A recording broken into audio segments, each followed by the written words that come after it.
दोस्तों, फेसबुक और गूगल दुनिया की सबसे फेमस टेक कंपनीज में से एक है, जिस वजह से सभी को लगता है कि इनके पास काफी हाईटेक सिक्योरिटी होगी और कुछ हद तक ये बात सही भी है। इस तरह की कंपनीज हर साल साइबर सिक्योरिटी पर हजारों करोड़ रुपए खर्च करती है, लेकिन फिर भी विदेश में बैठे एक आदमी ने इन दोनों कंपनीज को 120 बिलियन डॉलर्स यानी 980 करोड़ का चूना लगा दिया था। कैसे कैसे चुराए इस आदमी ने इतने पैसे, और फिर आगे इसका क्या हुआ, आइए जानते हैं आज की इस वीडियो में। तो अंत तक बने रहिएगा हमारे साथ। लेकिन वीडियो शुरू होने से पहले अगर आप लोग चैनल पर नए हैं या आपने अभी तक चैनल को सब्सक्राइब नहीं किया तो चैनल को सब्सक्राइब करना और बेल आइकन दबाना ना भूले। फेसबुक और गूगल दुनिया की कुछ उन कंपनीज में से हैं जो आज हमें शेप करती हैं।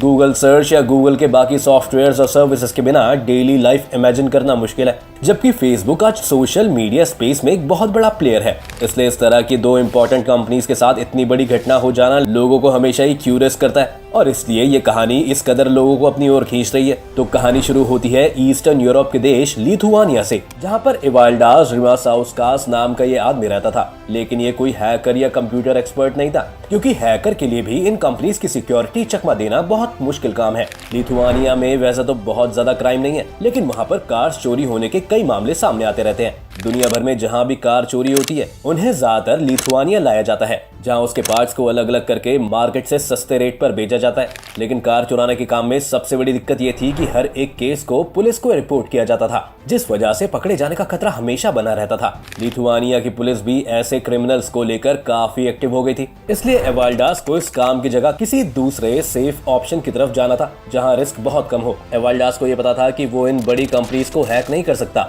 लेकिन उसने उनकी इंटेलिजेंस को अब टेस्ट करने की कोशिश की। किसी भी कंपनी के काम करने के लिए उसे कई सारी दूसरी कंपनीज की सर्विसेज को भी इस्तेमाल करना पड़ता है, जिसके लिए फिर उन्हें बिल भेजा जाता है और वो पे करते हैं। क्योंकि इस डिपार्टमेंट का ज्यादातर काम काफी बोरिंग होता है और इसमें कभी कोई खास प्रॉब्लम नहीं आती, इसलिए इन पेमेंट्स डिवीजन में काम करने वाले लोग बिल्स को भी बहुत ध्यान से स्टडी नहीं करते हैं, क्योंकि हर वक्त उनके पास सिमिलर कंपनीज के बिल पड़े होते हैं और उन्हें क्लियर करने पड़ते हैं। एवाल्डास ने इसी का फायदा उठाया और वो क्वांटा कंप्यूटर्स नाम की कंपनी के नाम से बिल भेजता रहा। क्वांटा कंप्यूटर एक जानी मानी ताइवानीज कंपनी है जो सर्वर्स जैसे एंटरप्राइजेस हार्डवेयर बनाती है। क्वांटा आज Apple, Dell, Amazon, HP, LG, Microsoft समेत आज दुनिया के सभी बड़े प्लेयर्स के साथ काम कर रही है और हर साल वो रेवेन्यू के तौर पर 40 बिलियन डॉलर से भी ज्यादा कमाते हैं। जब क्वांटा की तरफ से मिलियन डॉलर्स के बिल आने लगे तो ये कोई नई बात नहीं थी, क्योंकि ऐसा तो होता ही है। एवाल्डास ने न सिर्फ फेक बिल्स बनाए थे, बल्कि साथ ही फेक सिग्नेचर्स के दम पर कुछ फेक कॉन्ट्रैक्ट्स भी गूगल और फेसबुक को भेजने शुरू कर दिए थे। एवाल्डास ने अपनी आस्क बहुत ज्यादा नहीं रखी थी, जिस वजह से इस तरह की पेमेंट को क्लियर करने के लिए एम्प्लॉयज को ऊपर से परमिशन नहीं लेनी पड़ती थी, और वो एक बार में 10 से 20 लाख डॉलर्स की डिमांड उनसे करता था। जब ये पूरा मामला बाहर आया तो पता चला कि एवाल्डास ने गूगल से 2.3 करोड़ डॉलर्स और फेसबुक से 9.8 करोड़ डॉलर्स की ठगी की थी, जिसका मतलब है कि उसने एक बार नहीं बल्कि कई बार इस तरह के फेक डॉक्यूमेंट्स के जरिए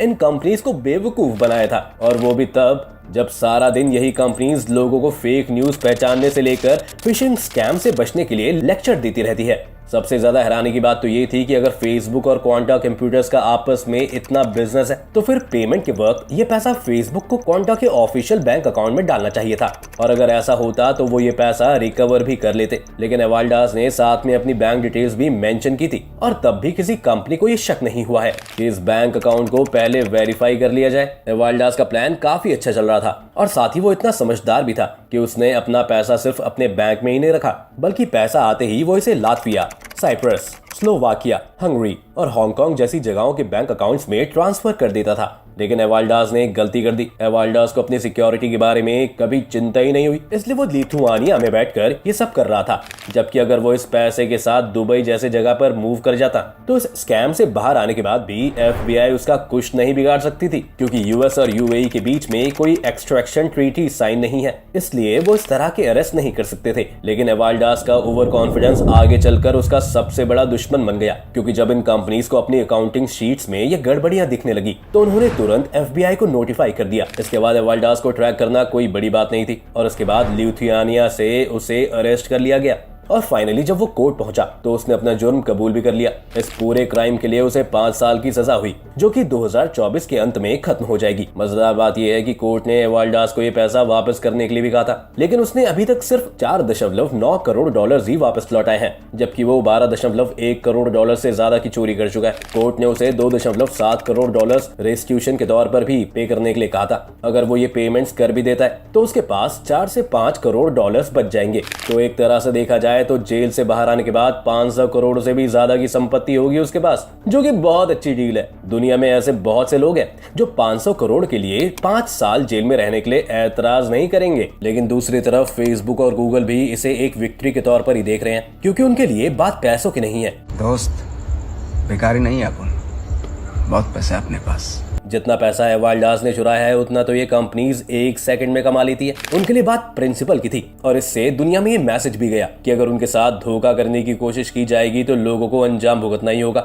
इतना ही उनके लिए काफी है, क्योंकि अगर वो अपना पैसा रिकवर करने जाएंगे तो उन्हें बहुत सारा वक्त और पैसा इसी में जाया करना पड़ेगा। वहीं दूसरी तरफ उनके पास इस इंसिडेंट की वजह से अपनी गलतियों को पहचानने का एक मौका भी है, और अब वो अपने अकाउंट्स डिपार्टमेंट में कुछ सुधार भी कर सकते हैं। लेकिन ये कहानी हमें क्या बताती है, इसको लेकर हमेशा ही कंफ्यूजन बनी रहेगी। एवाल्डास जो 12.1 करोड़ डॉलर चुराकर अभी जेल में है, वो जेल से आने के बाद एक मिलियनर ही होगा, और अगर वो ये क्राइम ना करता तो भी वो इतना पैसा ना कमा पाता। लेकिन क्या जेल से बाहर आने के बाद उसे अब एनकरेजमेंट नहीं मिलेगी कि वो फिर इसी तरह का क्राइम कमिट करे? इस बार न सिर्फ वो ज्यादा सतर्क होगा, बल्कि उसे इस बात का भी कॉन्फिडेंस होगा कि पकड़े जाने पर भी वो आसानी से इस लुटे हुए पैसे का कुछ हिस्सा अपने पास रख सकता है, या अथॉरिटीज को रिश्वत खिलाकर शायद वो अगली बार जेल जाने से ही बच जाए। इसे देखकर क्रिमिनल्स को क्राइम करने से डर नहीं लगेगा, बल्कि वो ज्यादा कॉन्फिडेंट होकर अब क्राइम करेंगे। जबकि अगर कोर्ट्स द्वारा सजा चाहे इतनी ही रहती, लेकिन सारा पैसा कॉन्फिस्टिकेट कर लिया जाता, तो एक नई मिसाल पैदा होती। दूसरी तरफ इन कंपनीज के लिए भी एक लेसन था कि चाहे वो अपने घर की दीवार को कितना भी ऊंचा कर ले, लेकिन अगर वो दरवाजा ही खुला छोड़ देंगे तो कोई ना कोई उसका फायदा जरूर उठा लेगा। ये एक क्लासिक अमेरिकन नेग्लिजेंस का केस है, और ये तो कुछ भी नहीं है। कुछ साल पहले नेग्लिजेंस की खबरें यूएस मिलिट्री के उन डिवीजन से आ रही थी जो कि न्यूक्लियर वेपन्स को प्रोटेक्ट करने के लिए जिम्मेदार हैं। खुद यूएस मिलिट्री भी अब अपने सर्वर्स की जगह Amazon जैसे प्राइवेट कंपनीज के सर्वर्स पर अपना डेटा होस्ट कर रही है। अगर इसके बारे में भी आप एक डिटेल्ड एनालिस्ट चाहते हैं तो हमें कमेंट सेक्शन में लिखकर जरूर बताएं। उम्मीद है आपको आज की इस वीडियो से काफी कुछ नया सीखने को मिला होगा। अगर आपको आज की वीडियो पसंद आई हो तो वीडियो को लाइक करें, और अगर आप चैनल पर नए हैं तो जाने से पहले चैनल को सब्सक्राइब करना भी ना भूलें।